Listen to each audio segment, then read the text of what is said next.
Hey guys, ഇന്നൊരു get ready with me video ആണ് ചെയ്യുന്നത്.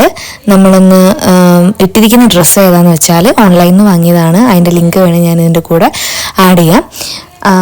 അത്യാവശ്യം നല്ല നല്ല മെറ്റീരിയലാണ് ആ ഒരു തുണി. പിന്നെ എന്താ പറയുക, ഇടാൻ നല്ല കംഫർട്ടബിളാണ്. ഇത്തിരി ലൂസ് ഉണ്ട് എനിക്ക്, പക്ഷെ ഞാനത് ഇട്ട് നോക്കിയപ്പം ഫസ്റ്റ് വന്ന് ഇട്ട് നോക്കിയപ്പോൾ എനിക്ക് ഓക്കെ ആയിരുന്നു. പിന്നെ അത് ലൂസായ പോലെ ഫീലായി. പിന്നെ എനിക്ക് തിരക്കായതുകൊണ്ട് പെട്ടെന്ന് റെഡി ആവേണ്ടതുകൊണ്ട് മാത്രം ഞാൻ വേറെ ഒന്നും നോക്കിയില്ല. ചീർപ്പ് കണ്ട് ആരും ഒന്നും തെറ്റിദ്ധരിക്കേണ്ട, അതെൻ്റെ മോളുടെയാണ്. അപ്പം ഞാൻ അതൊക്കെയാണ് ഇപ്പോൾ യൂസ് ചെയ്യുന്നത്. എനിക്കായിട്ട് ഇപ്പോൾ സ്വന്തമായിട്ട് ഒന്നുമില്ല. അപ്പോൾ പെട്ടെന്ന് വേഗം മുടിയും കെട്ടി കമ്മലിട്ടിട്ടുണ്ട്. കമ്മലും ഇട്ട് സെറ്റായി പോവാൻ വേണ്ടി നോക്കുകയാണ്. പിന്നെ എന്തൊക്കെ സാധനങ്ങളാണ് ഞാൻ അപ്ലൈ ചെയ്യുന്നതെന്ന് വെച്ചിട്ടുണ്ടെങ്കിൽ, മോളുടെ ബേബി ക്രീം, അതായത് ഹിമാലയൻ്റെ ഒരു ബേബി ക്രീം ഉണ്ട്. അതിൻ്റെ ഒരു പൗഡർ ഞാൻ യൂസ് ചെയ്യാത്ത ആളാണ്. പക്ഷേ ഇപ്പം ഞാനത് യൂസ് ചെയ്യുന്ന വേറൊരു സംഭവം എനിക്കില്ല. എല്ലാ സാധനങ്ങളും കഴിഞ്ഞു. കാരണം 1 year ആയിട്ട് ഞാൻ ഒന്നും വാങ്ങാറില്ല. 1.5 year ആയി.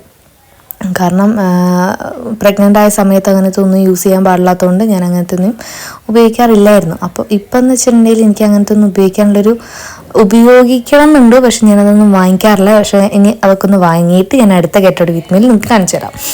അപ്പോൾ ബാക്കിൽ ഹസ്ബൻഡ് വന്നിട്ട് ചോദിക്കുകയാണ്, ഇതുവരെ റെഡിയില്ല, എല്ലാവരും അതാ പുറത്തിറങ്ങി നിൽക്കുന്നത്, നിന്നെ മാത്രം നോക്കിക്കാന്ന്. പക്ഷെ നമുക്ക് അറിയാലോ, കുട്ടീനെ റെഡിയാക്കണം, നമുക്ക് റെഡി ആവണം, കുട്ടിക്ക് ഫുഡ് കഴിക്കാനുള്ളതൊക്കെ എടുക്കണം, ബാഗ് എടുക്കണം, പാമ്പേഴ്സ് എടുക്കണം. എല്ലാ അമ്മമാർക്കും റിലേറ്റ് ചെയ്യാൻ പറ്റുന്നൊരു സംഭവമാണ് അതെല്ലാം കഴിഞ്ഞിട്ടാണ് നമുക്ക് ബാക്കി ബാലൻസ് ഉണ്ടെങ്കിൽ നമ്മൾ ഒരുങ്ങുക.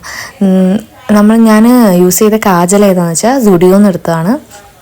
അടിപൊളി കാജലാട്ടോ. അത് നല്ല എന്താ പറയുക, നമുക്ക് യൂസ് ചെയ്യാൻ പറ്റിയ നല്ല കറുപ്പ് നല്ലോണം ഉണ്ട്. പിന്നെ മാസിൻ്റെ ഒരു ലിപ്സ്റ്റിക്കാണ് എടുത്തിട്ടുള്ളത്. അത് ഓൾമോസ്റ്റ് കഴിയാനായി. പിന്നെന്താണ്, പൊട്ട് കാര്യങ്ങളൊന്നും വേറൊരു സംഭവമില്ല. ഇത്രയൊക്കെ തന്നെയുള്ളൂ എൻ്റെ ഒരു മേക്കപ്പ് എന്ന് പറയാനായിട്ട്. പിന്നെ ഒരു പെർഫ്യൂമും അടിച്ചു കഴിഞ്ഞാൽ കഴിഞ്ഞു. അതും അധികം ഞാൻ പെർഫ്യൂം അടിക്കില്ല, കാരണം ഇവൾക്ക് ഫീഡ് ചെയ്യുന്നതുകൊണ്ടൊക്കെ അവൾക്ക് ഭയങ്കരമായിട്ട് സ്മെല്ല് കിട്ടുമല്ലോ. അതുകൊണ്ട് ഞാൻ അതൊന്നും യൂസ് ചെയ്യില്ല. ഇപ്പോൾ ഞാൻ ഇങ്ങനെ സൗണ്ട് കുറച്ച് പറയുന്നതിൻ്റെ വേറെ ഒന്നും കൊണ്ടല്ല, എൻ്റെ മോൾ അടുത്ത് കിടന്ന് ഉറങ്ങുകയാണ്. എനിക്ക് വേറെ കുറേ നാൾക്ക് മുന്നേ എടുത്തു വെച്ച വീഡിയോ ആണ്, പക്ഷെ എനിക്ക് വോയിസ് ഇടാനായിട്ട് കഴിയുന്നേ ഇല്ല. ഓവറോൾ ലുക്ക് എന്ന് പറയുന്നത് ഇതാണ്. ഇങ്ങനെയാണ് ഞാൻ റെഡിയായി വന്നപ്പോൾ ഉണ്ടായിരുന്നത്. അവസാനം മോള് മുടിയെല്ലാം പിടിച്ചു വലിച്ചപ്പോൾ മുടി മാറ്റി കെട്ടി, വേറെ വഴിയില്ലായിരുന്നു.